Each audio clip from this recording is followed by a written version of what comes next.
আমরা সমাজে এই সুদকুটির এত দাম দেয়, এই ঘুষকুটির এত দাম দেয়, আমরা সমাজের মধ্যে এই হারামকুটির এত দাম দেয়, সমাজের ভিতরে সত্তারি করবার লাগে সুদকুট্টারে নিয়ে বসায়, সমাজের মানুষের দায়িত্ব পালন করবার লাগে হারামকুট্টারে নিয়ে বসায়। মসজিদ কমিটির সভাপতি সেক্রেটারির কাতারে বর্তমানে সুদকুর ঘুষকুরের অভাব নাই, আছে।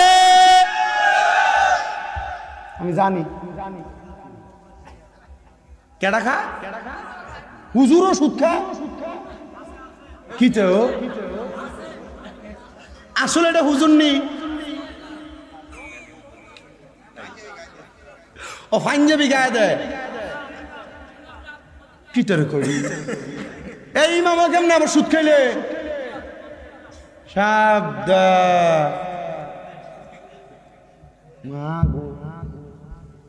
এটা আপনার ইমাম বানান কেমনে?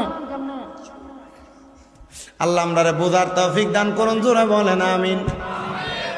মাগো আমিনের নমুনা কয় আছেন আপনারা ফ্যান্ডেল দুই একজন, আচ্ছা তোমার কইছি কইতি মেলামের হালে তুমি আছে, এটা তো বুঝতেছি আমি, আমাদের নমুনা আসলে আছে। এরা বাথরুমের ময়লার কীট পতঙ্গ যেমন, এই সুদখোর ঘুষখোর গুলা সমাজের এমন কীট পতঙ্গ। সমাজটাকে নষ্ট এবং ধ্বংস করার জন্য সুদখোররাই যথেষ্ট, সমাজটাকে ধ্বংস করার জন্য হারামখোরগুলা যথেষ্ট। মানুষের প্রতি অত্যাচার নিপীড়নের মাধ্যমে এরা হারামও খাইব, নিপীড়নও করব, অত্যাচারও করবে। আল্লাহর কসম, দুনিয়াতে ছাড় পাইলে আল্লাহর কাছে ছাড় পাবে না।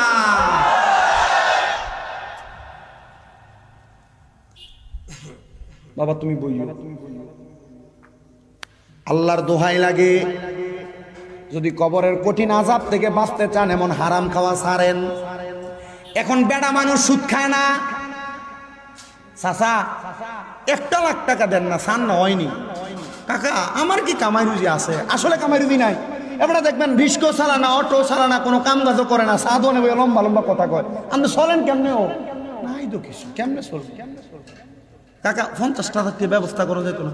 আরে আমার কাছে তো নাই, তোর শাশুর কাছে কইয়াছা, তার বই না তার কাছে কটা টিয়া দিছে সাইলা দেওয়ানের লেগে। ওই লাল দাড়িওয়ালা এবার চিন্তা করে, কথা তো সঠিক তো এলিছে। আসেনি এলাকা, আসেনি?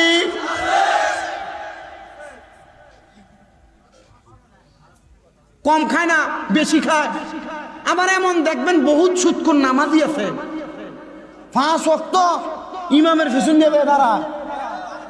হ্যাঁ, আমরা এলাকা থেকে আছে, আমরা এলাকার 5 ওয়াক্ত নামাজ পড়ে। তো আমারই পরিচিত, মনে করেন দুঃসম্পর্কের চাচা আর কি। এবার কাকা বহুত কষ্টে তার আসল টিয়ারা জোগাড় করছে। কি টিয়া? আমি তার কইলাম তুই 1 লাখ লইয়া যা, আমি সেটা ফাটতাম না। ও না, এটা তো হইতো না, তুমি আমার থেকে 1 লাখ টিয়া নিয়ে খাড়াইছ, 30,000 টিয়া সুদ বছরে দিয়ালাম। আচ্ছা ঠিক আছে, একটু কমাইয়া দেই, তোমার 20,000 টিয়া দিই, তুমি একটু না কম হইতো না? কি লেগে রে কম হইতো না? কি লেগে? তোমার তো কোনো ফুজি নাই, 1 লাখ দিছ আর কি। কবরে গেলে আল্লাহ কি আমার মাইটটা কমে মারবো? উমা এ সুদও বইও, এ সুদও খায়, হারামও খায়, নামাজও পড়ে, আবার আল্লাহকে কবরে ফিরাইব, এটা বুঝে। তাহলে এটা খায় কি লাগা? তার মানে বোঝা গেছে এ জানে আল্লাহ যে বলছে খতামাল্লাহু আলা কুলুবিহিম, অন্তরে মোহর মাইরা দিছে, এটির অন্তরে মারছে। তাহলে হারামখোর যারা, পরের হক মাইরা খায় যারা, অত্যাচার নিপীড়ন করে যারা, তাদের অবস্থা কবরে ভালো না খারাপ? জি।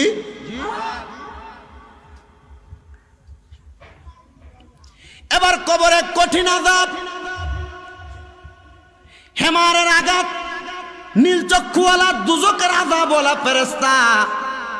কিন্তু এই কবরের আযাবের ব্যাপারে আল্লাহর নবীর স্ত্রী কলিজার টুকরা মা আয়েশা সিদ্দিকা রাদিয়াল্লাহু তাআলা আনহা, মুসান্নাফ ইবনে আবি শায়বা হাদিসটা নিজে বর্ণনা করতেছেন।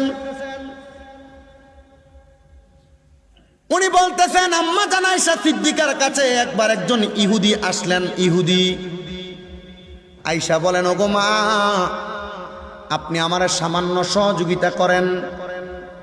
আম্মা জান আয়েশা সিদ্দিকা বলেন, আমি তাকে সহযোগিতা করলাম, সে আমাকে দোয়া করলো, আল্লাহ তাআলা আপনাকে কবরের কঠিন আযাব থেকে রক্ষা করুন। তবে একটা কথা আগে শোনেন, মাসালা সাবেত করেন, আকীদা শুদ্ধ করেন। নবীর স্ত্রী, নবীর কন্যা, নবীর সন্তান কেউ কবরের আযাব জাহান্নামের স্পর্শ পাবে না, কারণ তারা জান্নাতি। তারা কি? ইহুদি বললেন আল্লাহ তাআলা আপনাকে কবরের কঠিন আযাব থেকে রক্ষা করেন। মা আয়েশা সিদ্দিকা আবার ওনার জবান দিয়ে বলতেছেন, ইহুদি হওয়ার কারণে সে তার নিজের কথা বললেন, ধর্মের কথা বললেন। আম্মা জান আয়েশা বললেন, তখন পর্যন্ত আমি কবরের আযাব সম্পর্কে অবগত না। কিছুক্ষণ পরে আমার হুজরার মধ্যে রহমাতুল্লিল আলামিন নবী আগমন করলেন। আমি আল্লাহর হাবিবের কাছে প্রশ্ন করলাম, ইয়া রাসূলুল্লাহ, ইয়া হাবিবাল্লাহ, নবীজি, কবরের আযাবটা কি? কবরের বা এমন কোনো কিছু কি আছে যা কবরের আযাব?